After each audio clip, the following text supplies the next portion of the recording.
सास और ससुर जब भी अपनी धेपती को देखा करते थे तो वो उसे देखकर बहुत ज़्यादा खुश हो जाया करते थे, क्योंकि वो 9 साल की बच्ची बहुत ही ज़्यादा खूबसूरत थी। इसीलिए वो लोग क्या करते थे, वो उसे अपने सीने से लगाते थे और कहते थे कि बेटा तुझसे ज़्यादा खूबसूरत तो इस दुनिया में कोई हो ही नहीं सकता। लेकिन जब जब सास ससुर ये वाली बात कहा करते थे तो उनकी बहू को ये वाली बात बहुत ज़्यादा बुरी लगती थी, क्योंकि उसका भी एक बेटा था, लेकिन बेटे की तारीफ कोई नहीं करता था, लेकिन उसकी ननद की बेटी की तारीफ सभी लोग करते थे। इसीलिए वो क्या करती है, वो एक एक करके खून करना शुरू कर देती है। उसे जो भी बच्ची खूबसूरत लगती थी वो उसकी हत्या कर देती थी। लेकिन एक दिन जब वो एक बच्ची की हत्या कर रही थी तो वहीं पे उसका बेटा भी आ जाता है और वो देख लेता है कि उसकी माँ एक बच्ची की हत्या कर रही है। इसीलिए माँ को लगता है डर। वो सोचती है कि कहीं ऐसा ना हो कि ये मेरा बेटा भी किसी को ये वाली बात बता दे कि मैं इस बच्ची की हत्या कर रही हूँ। इसीलिए वो क्या करती है, अपने बेटे की भी हत्या कर देती है, ताकि सबको ऐसा लगे कि इसके बेटे की भी हत्या कोई कर गया है। इतने सारे बच्चों की हत्या हो ही रही है, इसके बेटे की भी हत्या हो गई है और इसी बहाने इसे संपत्ति भी मिल जाएगी। अब क्या होता है दोस्तों, ऐसे ही ये कत्ल करने का सिलसिला आगे बढ़ता है, लेकिन एक दिन पुलिस के हत्थे ये चढ़ जाती है और पुलिस इसे पकड़ लेती है। और पुलिस ने इसको कैसे पकड़ा दोस्तों, आज की कहानी से हम यही जानेंगे कि ये पढ़ी लिखी साइको किलर छोटी छोटी मासूम बच्चियों की हत्या क्यों कर रही थी। दोस्तों कहानी शुरू करूंगा उससे पहले मैं बस आपसे यही कहना चाहूँगा कि अगर आप मेरे चैनल पर नए हैं तो चैनल को जल्दी से सब्सक्राइब कर दीजिएगा, ताकि रोजाना रात को 8 बजे मैं आपके लिए एक सच्ची घटना की कहानी लेकर आ सकूँ। नमस्कार दोस्तों, मैं गौरव शर्मा और आप देख रहे हैं गौरव शर्मा सफ़र। दोस्तों आज की जो सच्ची घटना मैं आपको सुनाने जा रहा हूँ, ये सच्ची घटना शुरू होती है हरियाणा प्रदेश के पानीपत शहर से। और पानीपत का ही एक थाना लगता है थाना इसराना, और इसराना थाना क्षेत्र के अंतर्गत एक गांव आता है नौरथा। दरअसल मैं बात कर रहा हूँ 1 दिसंबर 2025 की दोपहर की। होता क्या है, इस गाँव का रहने वाला एक लड़का होता है अमन पुत्र सतपाल। उसकी बारात की विदाई होने वाली थी। अब जब विदाई होने वाली थी तो सभी लोग अपनी अपनी बस में चढ़ जाते हैं, जो गाड़ी से आए थे गाड़ी में बैठ जाते हैं और वहाँ से जा रहे होते हैं एक करके। तभी पता चलता है कि जो बच्चे हैं उनको जो है शगुन के पैसे बंटने थे। अब जब शगुन के पैसे बंटने थे तो सभी बच्चों को एक एक करके नाम लिया जाता है कि हाँ भाई फलाने का बेटा आ जाओ, इसको इतने रुपये देने, फलाने के बेटे को इतने रुपये देने हैं। तभी एक बच्ची का नाम लिया जाता है। बच्ची का नाम था विधि, जिसकी उम्र लगभग 6 साल के आसपास थी। विधि का नाम लिया जाता है तो विधि क्या है, वहाँ पे होती नहीं है। अब जब विधि वहाँ पे नहीं होती तो उसकी माँ अपने 1 साल के बेटे को गोद में लेकर विधि को जगह जगह ढूंढ रही होती है, लेकिन विधि कहीं पे भी नहीं मिलती। जिन बच्चों के साथ खेल रही होती है उन बच्चों को भी नहीं पता होता। इसीलिए वो क्या करती है, अपनी सास से कहती है कि माता जी जरा देख के आई, कहीं विधि ऐसा तो नहीं है बारात के साथ कहीं बाहर चली गई हो, वहाँ पे खेल रही हो। उसकी सास जाती है, वहाँ पे भी वो उसे कहीं नहीं मिलती। इसीलिए वो क्या करती है, वो अपने बेटे संदीप को फ़ोन करती है और उससे कहती है कि क्या विधि तुम्हारे साथ बारात में गई है वापस। तो संदीप कहता है मेरे साथ तो नहीं गई। तो उसकी माँ उसे बताती है कि हमने उसे हर जगह ढूंढ लिया है, लेकिन विधि कहीं मिल नहीं रही। तुम देखो कि कहीं ऐसा ना हो वो किसी बच्चे के साथ खेलती खेलती किसी गाड़ी में बैठ के चली गई हो। इसीलिए संदीप क्या करता है, जितनी भी गाड़ियां गई थीं उन सभी में जो भी जानने वाले थे उन सभी को फ़ोन करता है। वो उनसे कहता है कि मेरी 6 साल की बेटी विधि कहीं ऐसा तो नहीं तुम्हारे साथ गाड़ी में बैठ के चली गई हो। अब जितनी भी गाड़ियां थीं उन सभी में जो लोग जिनको इसने फ़ोन किया था वो सब लोग कहते नहीं हमारे साथ तो नहीं है। वो कहता है कहीं ऐसा तो नहीं आपके बच्चे के साथ में हो। सब लोग साफ इनकार कर देते हैं कि आपकी बेटी विधि हमारे साथ में नहीं है। इसीलिए क्या होता है, संदीप जो है गाड़ी से जा रहा था, वो उस गाड़ी को वहीं से वापस लौटा देता है और वो जिस घर में से बारात की विदाई होनी थी वहीं पे पहुंच जाता है। और वहाँ पे जाके विधि को सब जगह ढूंढा जाता है। जो उसके रिश्तेदार थे, उसकी माँ, उसकी पत्नी, जितने लोग थे उस 6 साल की बच्ची विधि को ढूंढते हैं, लेकिन वो बच्ची कहीं भी नहीं मिलती। जिन बच्चों के साथ खेल रही होती है उन बच्चों के साथ भी नहीं होती। तभी एक बच्चा बताता है कि अंकल मैंने आपकी बेटी विधि को छत पे जाते हुए देखा था, लेकिन उसके बाद मैंने उसको कहीं नहीं देखा। अब जब छत वाली बात आती है तो परिवार के सभी लोग जो है छत की तरफ जाते हैं, और जब वो ऊपर जाते हैं तो छत के ऊपर एक स्टोर रूम था। स्टोर रूम का दरवाज़ा खोला जाता है। स्टोर रूम के दरवाजे के अंदर एक टब था जिसकी हाइट लगभग 1-1.5 फीट के आसपास होगी, और उस टब के अंदर वो बच्ची मुंह के बल पानी के अंदर सर डूबा हुआ था। यानी कि जो टब था उसमें पानी भरा हुआ था उस लड़की का चेहरा टब के अंदर था और बाहर घूमते हुए उसके पैर जमीन पर थे। ये देखते ही सब लोग चौंक जाते हैं कि बच्ची के साथ आखिर ये क्या हो गया। सभी लोग ये सोच रहे थे कि शायद ये बच्ची ऊपर खेलने आई होगी, इसका पैर फिसल गया और ये टब में गिर गई और टब में इसका दम घुट गया, जिसकी वजह से मर गई। लेकिन दोस्तों होता क्या है, इस बच्ची के जो दादाजी हैं जिनका नाम है पाल सिंह, जो कि रिटायर्ड सब इंस्पेक्टर थे, वो भी मौके पर होते हैं। और जब वो मौके पर होते हैं तो ऊपर जाते हैं। ऊपर जाके जब देखा जाता है तो वो उस बच्ची की लाश को देखकर अपने आप समझ जाते हैं कि ये कोई हादसा नहीं है बल्कि ये एक हत्या है। और जब वो कहते हैं कि ये हत्या है तो कोई भी उनकी बात के ऊपर विश्वास नहीं करता। सभी लोग ये कहते हैं कि देखो रिटायर्ड हो गए लेकिन अभी भी पुलिसगिरी इनके अंदर से गई नहीं है। कोई बच्ची गलती से पैर फिसल गया, टब के अंदर गिर गई, वो मर गई, लेकिन ये कह रहे हैं कि हत्या है। वो साफ साफ कहते हैं कि ये बच्ची जो है उसकी हाइट ज़्यादा है। टब की हाइट लगभग 1.25 फीट या 1.5 फीट के आसपास है। बच्ची का पैर फिसलता तो टब के अंदर जाती और आसानी से बाहर निकल आती। इस बच्ची को देखकर साफ साफ लग रहा है कि इस बच्ची को चेहरे को लेकर पानी में डुबाया गया है और तब तक दबाया गया है जब तक कि इसकी मौत नहीं हो गई, और उसके बाद इस बच्ची को ऐसे ही छोड़ दिया गया है। लेकिन गांव वाले उनकी बात मान नहीं रहे थे। सतपाल जी ने साफ कह दी कि मैं इस बच्ची के इन्वेस्टिगेशन करवा के ही मानूंगा।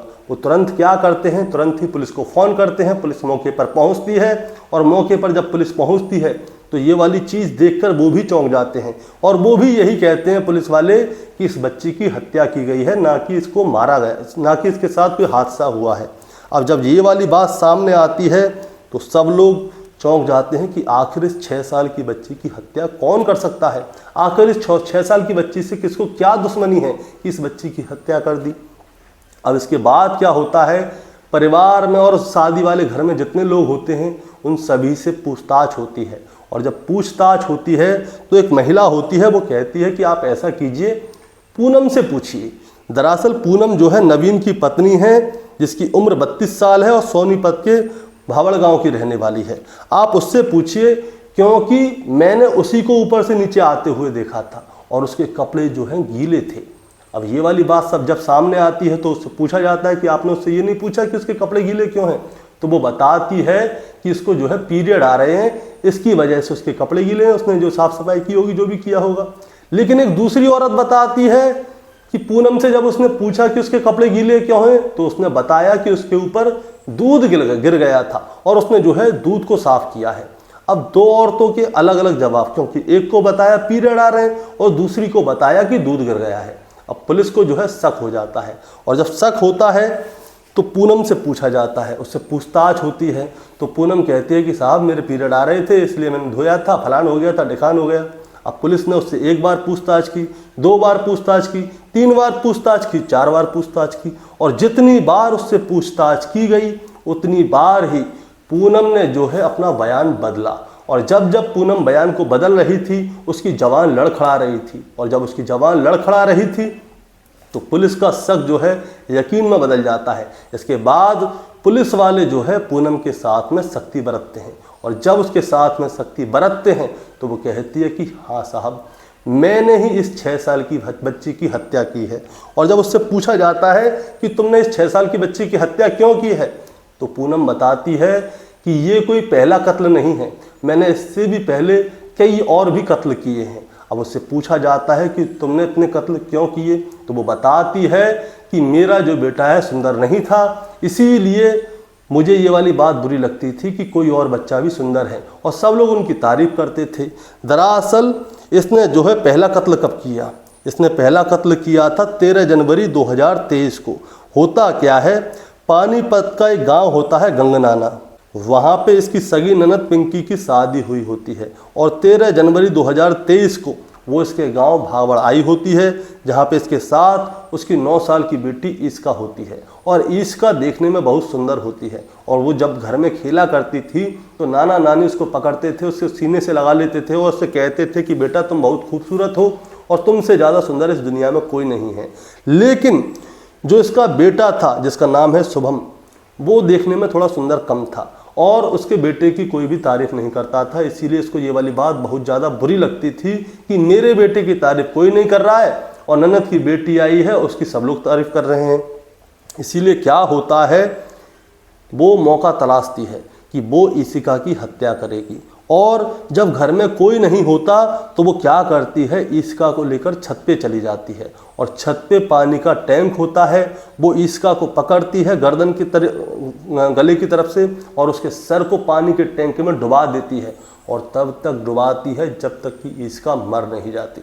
अब जब ईशिका मर जाती है तो इसे शांति मिलती है कि हाँ, मैंने इसकी हत्या कर दी, कम से कम मेरी आंखों के सामने इसकी कोई तारीफ तो नहीं करेगा। लेकिन जब ये वहाँ से पीछे मुड़ के देखती है तो वहीं पे इसका बेटा शुभम, जो कि 3 साल का है, वो खड़ा हुआ होता है और उसे देखते ही ये चौंक जाती है कि इसके बेटे शुभम ने इसको देख लिया है। अब जब शुभम ने इसको देख लिया तो ये क्या करती है, शुभम को भी पकड़ के उसी पानी की टंकी में डुबा देती है कि कहीं ऐसा ना हो शुभम से पूछा जाए और शुभम सारी सच्चाई बता दे। इसको डर लगता है और शुभम देखने में इतना सुंदर था नहीं, क्योंकि उसके बेटे की कोई तारीफ नहीं करता, इसीलिए शुभम से भी इसको छुटकारा मिल जाएगा और लोगों से सिंपत्ति भी मिलेगी और लोग इसके ऊपर शक भी नहीं कर पाएंगे कि आखिर एक माँ अपने बच्चे की हत्या भी कर सकती है। और इसके बाद जब परिवार के लोगों को पता चला कि इसका बेटा शुभम और इसकी ननद की बेटी ईशिका मर चुकी है पानी में गिर के, तो सभी लोग जब इसके पास जाते हैं तो ये एक कहानी करती है, ये बताती है कि मेरा बेटा शुभम जो है पानी की टंकी में गिर गया था, उसे बचाने के लिए ईशिका कूदी और ईशिका भी उसी में मर गई। अब सभी लोग इसकी बात पर यकीन कर लेते हैं, शुभम और ईशिका का अंतिम संस्कार कर दिया जाता है और ये अपने बेटे शुभम से भी फ्री हो जाती है और कोई इसके ऊपर हत्या का आरोप भी नहीं लगा सकता था, इसीलिए इसको खुशी मिलती है। इसके बाद क्या होता है दोस्तों, 18 अगस्त 2025 को ये अपने मायके जाती है पानीपत के सिबाहा गांव। वहाँ पे इसके चचेरे भाई की बेटी होती है जिसका नाम होता है जिया, जिसकी उम्र 6 साल के आसपास होती है। अब इसकी चचेरे भाई की जो बेटी है वो भी सुंदर थी और उसकी भी सब लोग तारीफ करते थे, लेकिन इसको ये वाली बात भी रास नहीं आई। इसीलिए ये क्या करती है, 18 अगस्त 2025 को जिया को अपने साथ वहाँ ले जाती है जहाँ पे गाय भैंसों को बांधा जाता है और ये देखती है कि वहाँ पे एक पानी की टंकी है जिसमें गाय भैंस पानी पीती हैं, उसमें पानी भी भरा हुआ था। अब ये क्या करती है, चुपचाप जाती है, जिया को उठाती है और पानी की टंकी में डाल के और उसके सर को भी तब तक दबा के रखती है जब तक कि वो मर नहीं जाती।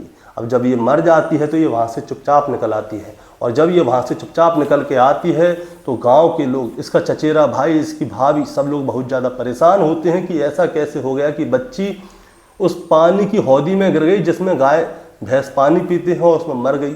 अब लोगों को जिया के ऊपर शक तो होता है, लेकिन जिया के परिवार वालों को उसके ऊपर शक नहीं होता।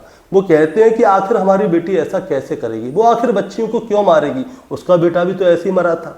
अब उनके ऊपर शक तो होता है लेकिन कोई शक करता नहीं है क्योंकि उसका बेटा भी मर चुका था, संपत्ति मिल चुकी थी। अब इसके बाद क्या होता है, 21 दिसंबर 2025 की बात है।